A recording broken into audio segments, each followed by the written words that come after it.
വികസന പെരുമയുള്ള തലശ്ശേരിയുടെ മണ്ണിൽ ജനവിശ്വാസം നെഞ്ചേറ്റിയുള്ള പോരാട്ടം അവസാന ഘട്ടത്തിലേക്ക് കടക്കുമ്പോൾ തികച്ചും ആത്മവിശ്വാസത്തിലാണ് LDF സ്ഥാനാർത്ഥി കാരായി രാജൻ. തിങ്കളാഴ്ച രാവിലെ മത്സ്യമാർക്കറ്റിൽ നിന്നാരംഭിച്ച പര്യടനം വോട്ടർമാരുടെ സജീവമായ പങ്കാളിത്തം കൊണ്ട് ശ്രദ്ധേയമായി.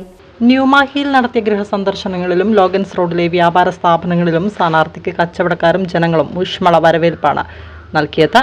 പൊന്നത്തെ കടകമ്പോളങ്ങളിൽ കയറി വോട്ട് അഭ്യർത്ഥിച്ചും തിരുവങ്ങാട് വെസ്റ്റിൽ നടന്ന കുടുംബയോഗത്തിൽ വികസന കാഴ്ചപ്പാടുകൾ പങ്കുവച്ചും തലശ്ശേരിയുടെ ജനഹൃദയങ്ങളിൽ കാരായി രാജൻ മുന്നേറുകയാണ്. ഓരോയിടത്തും ലഭിക്കുന്ന ഊഷ്മളമായ വരവേൽപ്പ് തലശ്ശേരിയുടെ രാഷ്ട്രീയ ചരിത്രത്തിൽ LDFന് ലഭിക്കാൻ പോകുന്ന വലിയ ഭൂരിപക്ഷത്തിന്റെ സൂചനയായി മാറുകയാണ്. വിജയത്തിനപ്പുറം എത്ര ഭൂരിപക്ഷത്തിൽ വിജയിക്കുമെന്നതാണ് പൊതുവിൽ ചർച്ച എന്ന് കാരായി രാജൻ ACV ന്യൂസിനോട് പറഞ്ഞു. വിജയപ്രതീക്ഷ ആണോ നമ്മളിപ്പം ചർച്ച ചെയ്യുന്നത്? വിജയത്തിനപ്പുറം ഭൂരിപക്ഷത്തിന്റെ കാര്യമാണ് എല്ലാവരും ചർച്ച ചെയ്യുന്നതാണ് എനിക്ക് തോന്നുന്നത്. ജനങ്ങള് വർദ്ധിച്ച ആവേശത്തിലാണ്. ഒരുപാട് കുട്ടികളടക്കം പ്രചരണ രംഗത്ത് ഇറങ്ങിക്കഴിഞ്ഞു. പ്രായമായവരും കുട്ടികളടക്കം പ്രചരണ രംഗത്തുണ്ട്. അവരൊക്കെ വീടാന്തരം കയറി വോട്ട് അഭ്യർത്ഥിച്ചുകൊണ്ടിരിക്കുന്നുണ്ട്.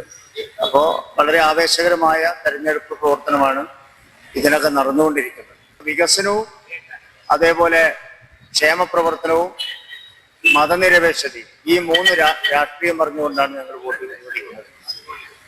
ഏതെങ്കിലും ഏത് രാഷ്ട്രീയക്കാരനെ വ്യക്തിപരമായി ആക്ഷേപിച്ചുകൊണ്ടോ മറ്റ് ദുരാരോപണങ്ങൾ ഉന്നയിച്ചുകൊണ്ടോ ഒരു പ്രചരണവും ഞങ്ങൾ നടത്തുന്നില്ല. ഞങ്ങൾ രാഷ്ട്രീയം മാത്രം പറഞ്ഞിട്ടാണ് വോട്ട് ചോദിക്കുന്നത്. കേരളത്തിൽ തുടർഭരണം ഉറപ്പായി.